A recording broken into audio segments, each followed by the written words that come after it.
Assalamualaikum warahmatullahi wabarakatuh. Alhamdulillahirabbil alamin. Wassalatu wassalamu ala asrofil anbiya'i wal mursalin wa ala alihi washabbihi ajmain. Amma ba'du. Yang pertama-tama, marilah kita senantiasa memanjatkan puji dan puja syukur kita hadirat Allah Subhanahu wa taala yang telah memberikan nikmat dan karunia-Nya kepada kita semua sehingga kita dalam keadaan sehat walafiat mengerjakan aktivitas seperti biasanya. Selawat beriring salam tak lupa kita curahkan kepada Nabi besar Muhammad Sallallahu Alaihi Wasallam dengan selawat Allahumma sholli ala sayyidina Muhammad wa ala sayyidina Muhammad. Baiklah, nama saya Hendry Saputra dengan NIM 12020111483. Jurusan Hukum Keluarga, Fakultas Hukum dan Syariah. Akan mempresentasikan tugas dari matkul pengantar ilmu hukum mengenai mazhab, teori dan aliran hukum.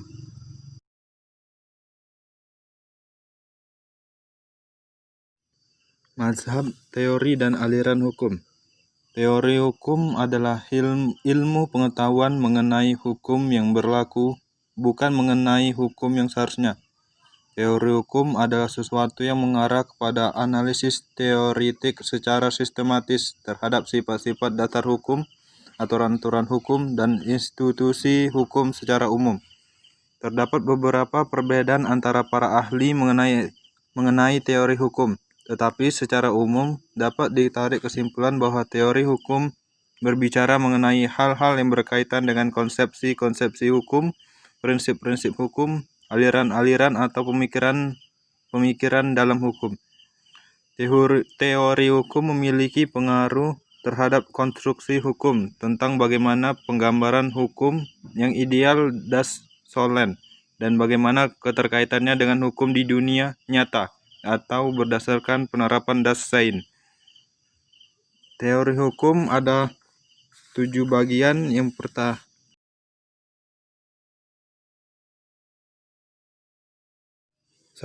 teori hukum alam atau disebut the natural right atau natural law. Dikenalkan pertama kali oleh Aristoteles. Aristoteles membagi sifat hukum ke dalam hukum yang bersifat khusus dan universal. Sementara hukum yang bersifat universal adalah hukum alam yang dengan prinsip-prinsip yang tidak tertulis diakui oleh semua umat manusia. Hukum alam adalah hukum yang bukan buatan negara, melainkan kekuatan serta bersifat universal dan tidak berubah. Teori hukum alam menegaskan bahwa kekayaan intelektual merupakan milik sang kreator, sehingga merupakan keniscayaan jika kepada yang kreator diberikan perlindungan terhadap setiap hak yang melekat pada ciptaan dan investasinya. Contoh dalam hukum sebab akibat, apa yang kita kerjakan akibatnya tidak hanya pada diri kita saja, tapi juga dirasakan oleh orang lain. Hukum tabur tuai, kita yang tanam maka kita juga yang akan merasakan hasilnya. Jika kita menanam kebaikan, maka kebaikan akan datang kepada kita. Sebaliknya, jika keburukan yang kita tanam, maka yang kita tuai keburukan pula.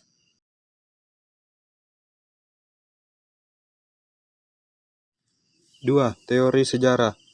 Ilmu sejarah menyelidiki arti, tujuan sejarah, gerak sejarah, isi, bentuk, makna, tafsiran sejarah, dan sebagainya. Menganalisis sejarah atau kejadian sejarah berarti mencari hakikat dari kejadian-kejadian tersebut. Hasil analisis tersebut adalah penyusunan atau penceritaan kembali dari suatu cerita sejarah. Dalam analisis tersebut terdapat juga adanya gerak sejarah, hukum sejarah seperti halnya menganalisis suatu benda dalam ilmu pengetahuan alam. Manusia tidak dapat dilepaskan dari sejarah. Manusia tanpa sejarah adalah khayal. Manusia dan sejarah adalah dui tunggal.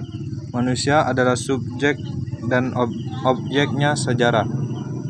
Sejarah adalah pengalaman manusia dan ingatan tentang pengalaman-pengalaman yang diceritakan.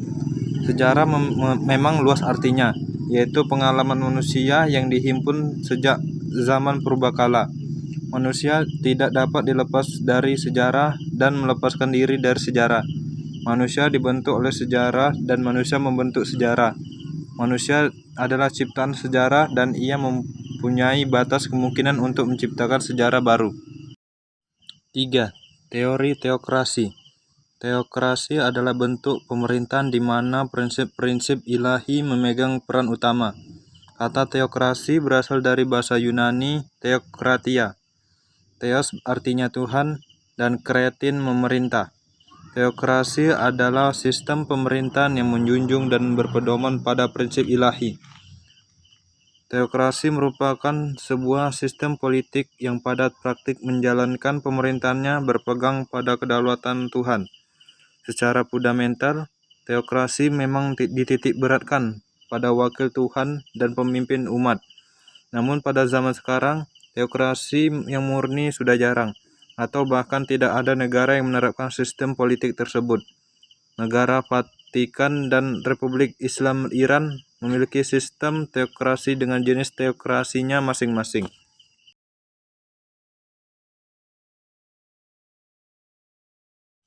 4. Teori kedaulatan rakyat. Teori kedaulatan rakyat menyatakan bahwa kekuasaan tertinggi dalam suatu negara berada di tangan rakyat. Teori ini berusaha mengimbangi kekuasaan tunggal raja atau pemimpin agama. Dengan demikian, teori kedaulatan rakyat menyatakan bahwa teori ini menjadikan dasar dari negara-negara demokrasi. Penganut teori ini adalah John Locke. John Locke menyatakan bahwa terbentuknya negara didasarkan pada asas pactum uniensis dan pactum subjectionis. Pactum unionis adalah perjanjian antar individu untuk membentuk negara, sedangkan pactum subjectionis adalah perjanjian antar individu dan negara yang dibentuk. Perjanjian tersebut menentukan bahwa individu memberikan mandat kepada negara atau pemerintah. Mandat rakyat diberikan agar pemerintah dapat mendapatkan kekuasaan dalam mengelola negara yang berdasarkan konstitusi yang ditetapkan oleh pactum subjectionis. 5. Teori kedaulatan negara. Negara mempunyai kekuasaan yang tidak terbatas. Artinya, negara berhak mengatur semua warga negara harus taat, patuh terhadap kehendak dan keinginan negara.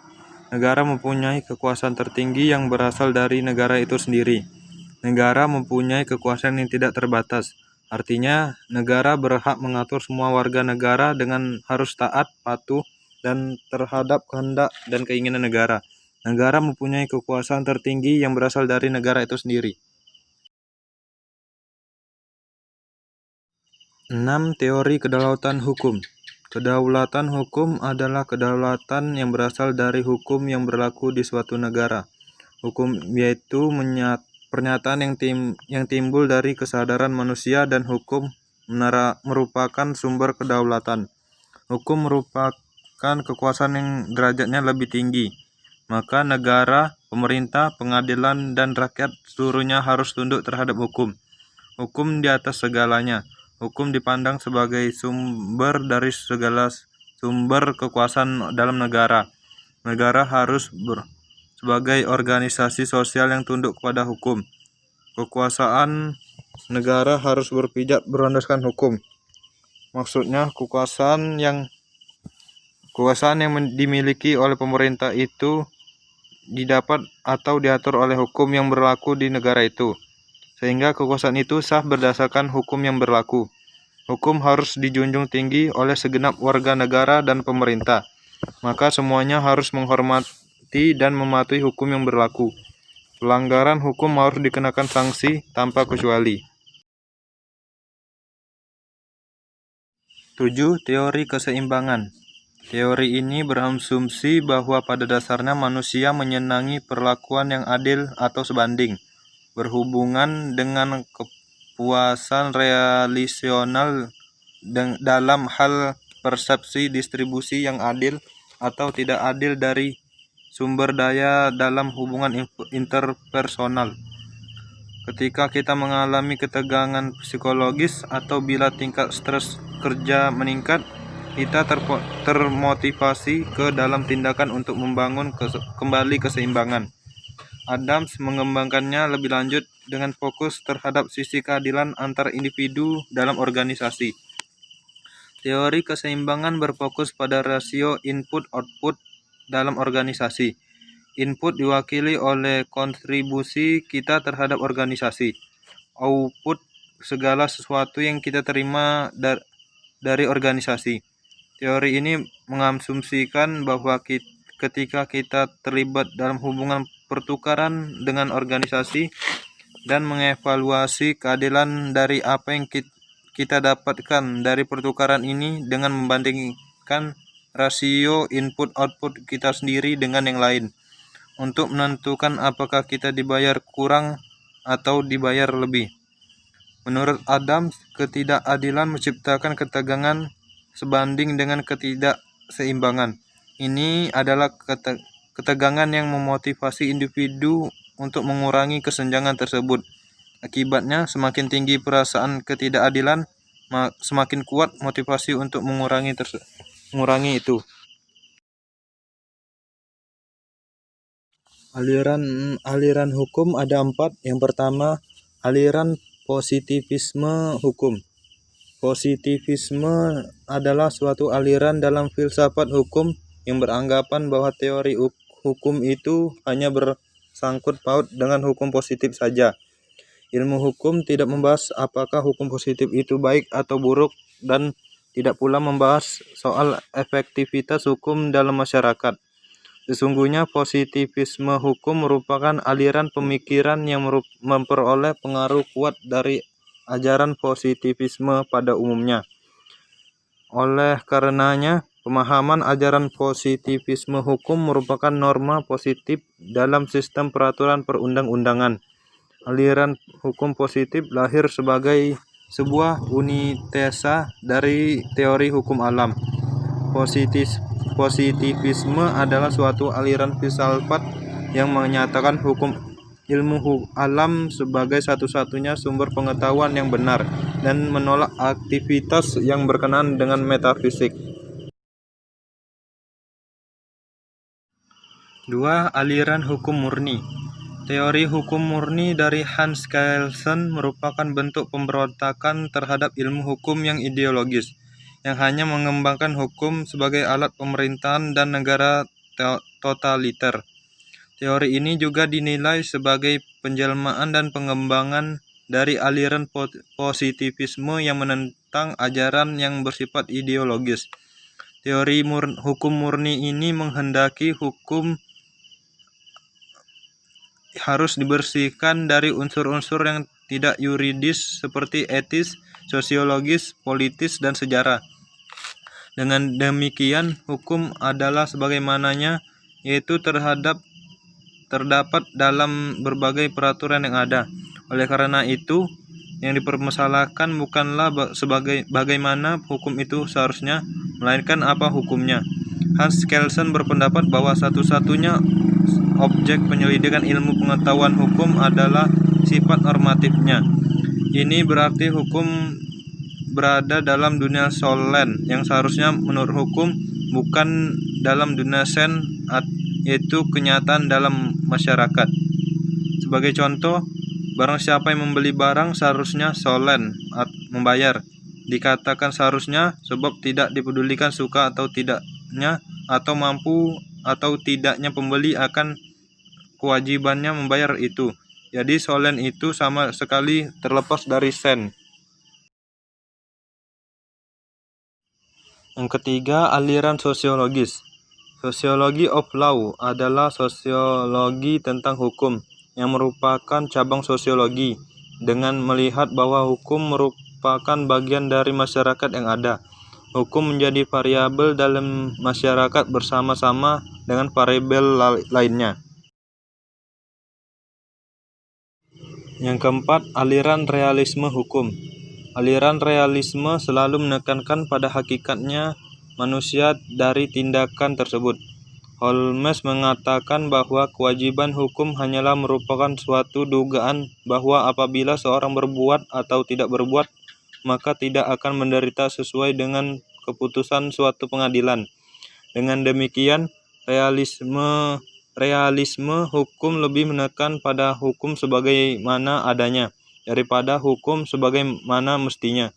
Menemukan makna hukum di bidang-bidang seperti pendapat hukum yang dikeluarkan oleh hakim dan penghormatan atau pemberhentian presiden masa lalu dan doktrin stare decisis ini menekankan pentingnya memahami faktor-faktor yang terlibat dalam pengambilan keputusan yudisial. Baiklah, hanya itu yang dapat saya sampaikan. Kurang dan lebihnya saya mohon maaf. Assalamualaikum warahmatullahi wabarakatuh.